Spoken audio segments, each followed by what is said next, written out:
अस्सलाम वालेकुम, कैसे हैं आप सब। उम्मीद करती हूँ सब ठीक होंगे। आज की वीडियो में मैं आप लोगों के साथ एक फार्मेसी क्रीम का रिव्यू शेयर करूंगी। आप किस तरह और किस पर्पज़ के लिए आप इसको यूज़ कर सकते हैं। वैसे तो आपको थंबनेल और टाइटल देख के अंदाज़ा हो ही चुका होगा। तो आज की वीडियो स्टार्ट करते हैं बिना टाइम वेस्ट के।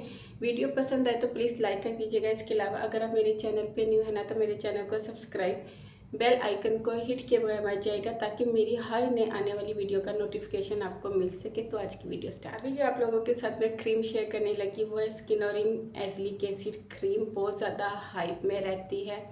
इंस्टाग्राम की रील्स देख लो, वाईटी पे शॉर्ट्स देख लो, टिकटॉक देख लो, हर दूसरी लड़की इसके बारे में बात कर रही होती है। अब मेन जो पॉइंट आ जाता है ना वो ये आ जाता है कि आप इसको किस पर्पज़ के लिए यूज़ कर सकते हो। मैंने देखा है बहुत सी लड़कियां इसको वाइटनिंग के लिए भी यूज़ कर रही होती हैं, फार्मूला क्रीम्स में भी यूज़ कर रही होती हैं। एक ये फार्मेसी क्रीम है, मेडिकेटेड क्रीम है। ये उस कंडीशन में रेकमेंड की जाती है जब आपको एक्नी हो, आपको पिगमेंटेशन, मिलास्मा, फ्रेकल्स, सनस्पॉट या फिर आपकी अनइवन स्किन हो। आपकी स्किन इतनी ज़्यादा मैच्योर हो चुकी है कि आपकी स्किन पे पिगमेंटेशन बहुत ज़्यादा पुरानी और फ्रेकल्स बहुत ज़्यादा पुराने हो चुके हैं और वो एज वाइज जो है ना अपने फैल रही होती है स्किन पे। ठीक है, ये आप उस कंडीशन में यूज़ कर सकते हैं। अच्छा, बात कर लेते हैं एज़लिक एसिड। इसमें 20% एज़लिक एसिड है जो कि एक माइल्ड इंग्रेडिएंट है, बड़ा स्मूथली आपकी स्किन पे काम करता है। अब आप मुझे कहेंगे आप भी, अगर ये पिगमेंटेशन के लिए, मिलास्मा, फ्रेकल्स के लिए यूज़ की जाती है तो आप इसको क्यों यूज़ कर रही हो। आपको तो ऐसा कोई इशू नहीं है, बिल्कुल ना मुझे फ्रेकल्स है, ना मुझे पिगमेंटेशन, मिलास्मा, इस तरह का इशू नहीं है। लेकिन जैसे मैंने बताया आप इसको एक्नी, डार्क स्पॉट के लिए भी यूज़ कर सकते हैं। अगर मैं अपनी बात करूँ ना तो मैं इसको यूज़ करती हूँ। पहले मैं ये क्रीम अप्लाई करती हूँ, आप लोग देख रहे हो यहाँ से प्रेस हुई हुई है क्योंकि ये पीस साइज़ में यूज़ की जाती है। इसको आपने बहुत ज़्यादा भर के नहीं अप्लाई करना होता। मैंने कुछ वीडियोस देखी हैं, रील्स इंस्टाग्राम पे, लड़कियां इसको भर भर के फेस पे अप्लाई कर रही है। ऐसा नहीं होता। ये जो मेडिकेटेड फार्मेसी क्रीम होती है ना, ये हमेशा पीस साइज़ में यूज़ की जाती है। इसके बाद आपने इसके ऊपर अपना मॉइस्चराइज़र लगाना होता है। एक तरीका तो ये है कि पहले आपने अपने फेस को अच्छा सा क्लींस किया, फेस वॉश किया, आपने ये क्रीम अप्लाई की पीस साइज़ में और इसके ऊपर आपने अपना 5 से 10 मिनट का गैप देके आपने अपना मॉइस्चराइज़र अप्लाई कर लेना है। ठीक है, सेकंड मेथड ये है। ये जो फर्स्ट वाला है ना ये मैं खुद यूज़ करती हूँ इस तरीके से। सेकंड ये है, बहुत सी लड़कियों की स्किन सेंसिटिव होती है। ठीक है, अगर वो इसको डायरेक्टली अप्लाई करेंगी तो स्किन पे टिगलिंग सी होगी, सुइयाँ सी चुभती हैं क्योंकि स्किन सेंसिटिव होती है। तो वो हमेशा लग रहा होता है जैसे हम लोग एकदम से डर जाते हैं कि स्किन पे पता नहीं ये क्या टिंगलिंग सी हो रही है, सुइयाँ सी चुभ रही है, तो ये कोई रिएक्शन तो नहीं हो रहा। उसकी वजह ये होती है कि आपकी स्किन सेंसिटिव है, तो इसलिए आपकी स्किन पे रेडनेस हो रही है, आपको सुइयाँ सी चुभ रही है। तो आपने क्या करना है, पहले क्लिनज़र अच्छा से यूज़ करना है, फेस वॉश करना है, फिर आपने मॉइस्चराइज़र अप्लाई करना है। आगे मॉइस्चराइज़र अप्लाई करने के बाद आपने 5 से 10 मिनट का वेट करना है। उसके बाद पीस साइज़ में ये क्रीम लेनी है और अपने फेस पे अप्लाई कर लेनी है। ये हो गया है सेकंड तरीका। ठीक है, मेथड। अब थर्ड जो मेथड है ना वो ये है कि आपने इसको सैंडविच मेथड के साथ यूज़ करना है। मीन्स कि आपने क्लिनजर किया, उसी तरह फेस वॉश किया, सेकंड नंबर पे आपने मॉइस्चराइज़र अप्लाई किया। मॉइस्चराइज़र अप्लाई करने के बाद आपने फिर से 10 मिनट का वेट करना है। 10 मिनट के वेट करने के बाद आपने ये क्रीम अप्लाई करनी है। क्रीम अप्लाई करने के फिर से 10 से 20 मिनट का आपने गैप देना है और इस क्रीम के ऊपर आपने फिर से अपना एक मॉइस्चराइज़र अप्लाई कर लेना है। ये उन लड़कियों के लिए जिनकी स्किन एक्सट्रीमली टाइप की सेंसिटिव होती है। कोई भी प्रोडक्ट अप्लाई करें तो रैश होने लग जाते हैं, स्किन पे बर्निंग होती है, सुइयाँ सी चुभती है, तो ये वाला मेथड उनके लिए। अब बात कर लेते हैं कि आप इसको किस किस पर्पज़ के लिए यूज़ कर सकते हो।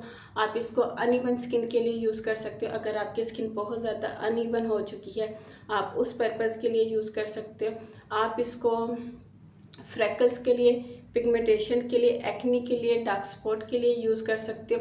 इसके अलावा ये काम क्या करती है, ये आपके एक्नी को जब ख़त्म करती है ना तो एक्नी के बाद जो डार्क स्पॉट बनते हैं उसको साथ ही रिमूव करती है। ऐसा नहीं होता कि एक्ने रिमूव की है और आपकी स्किन पे डार्क स्पॉट रह गया, नहीं, ये उसको भी साथ ही रिमूव करती है। आपकी स्किन पे डार्क स्पॉट बनने नहीं देती, फ्रेकल्स को बनने नहीं देती। जो है ना मैं सेकंड टाइम यूज़ कर रही हूँ, मीन्स कि ये मेरी सेकंड टाइम परचेजिंग है।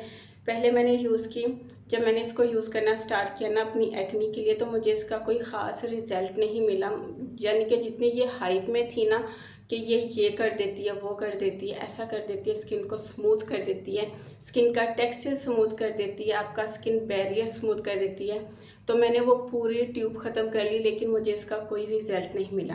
आपको बताने का मकसद ये है कि मैं इससे इतनी ज़्यादा डिसअपॉइंट हो गई थी कि यार इतनी हाइप में रहने वाली क्रीम ने कोई काम नहीं किया, क्योंकि मैं इसको अपनी एक्नी के लिए, यहाँ पे मुझे एक्नी थी, आप देख रहे हो मुझे हमेशा इस साइड पे एक्नी होती है, नज़र आ रही है। इसके यूज़ करने के बाद मुझे एक्नी हो गई, यानी कि जो स्किन के हमारे अंदर हमारे एक्नी छुपी होती है ना, जिसे हम पुर्गिंग भी कहते हैं, तो इसने वो वाला जो है ना अमल मेरी स्किन पे शुरू कर दिया था कि मेरी स्किन के अंदर जो जितनी भी एक्नी थी, इसने वो सारी जो है ना निकल के बाहर आ गई। और लेकिन मैंने अपनी इस एक्नी को बिल्कुल नहीं छेड़ा, मैं कंटिन्यूसली अभी भी इसको मैं यूज़ कर रही हूँ, ठीक है। लेकिन मैं इसको 2 टाइम यूज़ नहीं करती, मैं इसको सिर्फ 1 नाइट टाइम यूज़ करती हूँ, डे टाइम में इसको यूज़ नहीं करती। जबकि इस पर लिखा हुआ है कि आप इसको डे टाइम भी यूज़ कर सकते हो, लेकिन मैं इसको डे टाइम यूज़ नहीं कर रही हूँ, क्योंकि डे टाइम मुझे ये होता है कि मैं अपना सनस्क्रीन ही अप्लाई करूँ, मैं और कुछ नहीं अप्लाई करूँ। अच्छा, इसके बाद वो सारी एक्नी ख़त्म हो गई है। ये जो डार्क स्पॉट हैं मेरे स्किन पे, ये मेरे थोड़े से कुछ पहले के हैं, लेकिन अभी जो एक्नी मुझे हुई थी ना, उसके मुझे डार्क स्पॉट बिल्कुल नहीं बने। जो इसने मेरी स्किन के अंदर से एक्नी निकाली, पुर्गिंग किया मेरी स्किन पे, वो चीज़ मुझे उसका कोई फ्रैकल या कोई डार्क स्पॉट नहीं इस क्रीम ने बनने दिया, ठीक है। ये पुराने हैं, ये अब थोड़ी आहिस्ता आहिस्ता ही जाएंगे, जैसे कि मैंने अपनी लास्ट वीडियो में बताया था कि मुझे एक्नी हुई। अब बात कर लेते हैं कि आप इसको यूज़ किस तरह करें। आप इसको नाइट टाइम भी यूज़ करो, आप इसको डे टाइम भी यूज़ करो, डिपेंड करता है आपकी स्किन कंडीशन पे, ठीक है। लेकिन मैं ये कहूँगी कि आप इसको एक ही टाइम यूज़ करो, नाइट टाइम। डे टाइम आप इसको अवॉइड ही करो तो ज़्यादा बेहतर है। वाइटनिंग के लिए आप मैंने जैसे बताया कि बहुत सी लड़कियों को मैंने देखा है कि वो फार्मूला क्रीम्स में यूज़ कर रही हैं, वाइटनिंग के लिए यूज़ कर रही है, तो ये वाइटनिंग के लिए बिल्कुल नहीं है। ऐसा नहीं है कि आप इसको वाइटनिंग के लिए, लाइटनिंग के लिए यूज़ करोगे, नहीं। इन पे जो इश्यूज हो रहे होते हैं ना, जस्ट आप उस पर्पज़ के लिए आप इसको यूज़ कर सकते हो। आप चाहो तो इसको पूरे फेस पे अप्लाई कर सकते हो। अगर आप इसको पूरे फेस पे अप्लाई नहीं करना चाहते, आपके फेस पे जिस एरिया पे जो इशू है ना, आप उतने हिस्से पे भी इसको अप्लाई कर सकते हो, ठीक है। आपने बहुत ज़्यादा भर के नहीं लेना, ये आप लोग देख रहे हो। मैं आपको बता भी देती हूँ, आपने जस्ट ये पी साइज़ में लेना है, और ये पी साइज़ आपके पूरे फेस के लिए इनफ है। आपके नेक, आपके पूरे फेस के लिए आपने इसको बहुत ज़्यादा भर के नहीं अप्लाई करना। ये थे वो सारे पॉइंट जो मैंने आपको क्लियर कर दिए हैं। आप किस किस मेथड के साथ इसको यूज़ कर सकते हैं। लेकिन इस तरह की मेडिकेटेड क्रीम के साथ आपने डे टाइम मॉइस्चराइज़र, सनस्क्रीन लाजमी अप्लाई करना होता है, और स्किन थोड़ी सी सेंसिटिव होती है, ये इसके साथ लाजमी इस तरह की क्रीम के साथ इश्यूज होते हैं। तो इस चीज़ से आपने परेशान नहीं होना। अप्लाई कर लेती हूँ, वैसे मुझे पसीना आ रहा है, लेकिन मैं फिर भी इसको अप्लाई कर लेती हूँ। अच्छा, एक चीज़ और, आप इसको बम्पी स्किन के लिए भी यूज़ कर सकते हो, और आपने इसको बहुत ज़्यादा रब नहीं करना, बड़ा स्मूथली आपने इसको मसाज करना है, ठीक है। अब बात कर लेते हैं कि क्या आप इसको प्रेगनेंसी में यूज़ कर सकते हो। अगर आप मदर फीट लेडी हो तो आप क्या उस दौरान इसको यूज़ कर सकते हो। इन दोनों के जवाब, वैसे तो इसके जो प्रिकॉशन निकलता है उस पर लिखा हुआ है कि प्रेगनेंसी में यूज़ कर सकते हो। अगर आप मदर फीड पर हैं तो आप तब भी इसको यूज़ कर सकते हो। आपका बच्चा मदर फीड पे तब भी आप उसको यूज़ कर सकते हो। लेकिन मैं ये दोनों चीज़ें यहाँ पे ये कहूँगी कि प्रेगनेंसी में जो है ना, हर एक की बॉडी अलग-अलग रिएक्ट कर रही होती है, तो मैं यहाँ पे ये कह दूँ कि हाँ, आप इसको प्रेगनेंसी में यूज़ कर सकते हो। मैं ये चीज़ बिल्कुल रेकमेंड नहीं करूँगी। प्रेगनेंसी है या आप कंसीव करना चाह रहे हैं और आपकी स्किन पे कोई इशू है, तो आप अपनी गायनी डॉक्टर से कंसल्ट करें, ठीक है। वो आपको मुझसे बेहतर गाइड कर सकती है कि आप इस तरह की मेडिकेटेड प्रोडक्ट प्रेगनेंसी में यूज़ कर सकते हो या नहीं। सेकंड नंबर पे अगर आपका बच्चा मदर फीड पे है तब भी आप अपनी जो है ना डॉक्टर से गाइडेंस ले लें कि आप इसको यूज़ कर सकते हो या नहीं, क्योंकि ये वाली जो स्टेज होती है ना प्रेगनेंसी वाली और कंसीव करने वाली, ये थोड़ी सेंसिटिव होती हैं। हर एक की, जैसे मैंने स्टार्टिंग में बताया कि हर एक की बॉडी अलग रिएक्ट करती है। ऐसा नहीं कि अगर जो चीज़ मुझे प्रेगनेंसी में सूट कर गई है वो आपको भी कर। आज की वीडियो उम्मीद करती हूँ आपको पसंद आएगी। पसंद आए तो लाइक कर दीजिएगा। फिर मिलती हूँ नई वीडियो के साथ, तब तक के लिए इजाज़त दीजिए। दुआओं में याद रखेगा, अपना ढेर सारा ख्याल रखेगा। अल्लाह हाफिज़।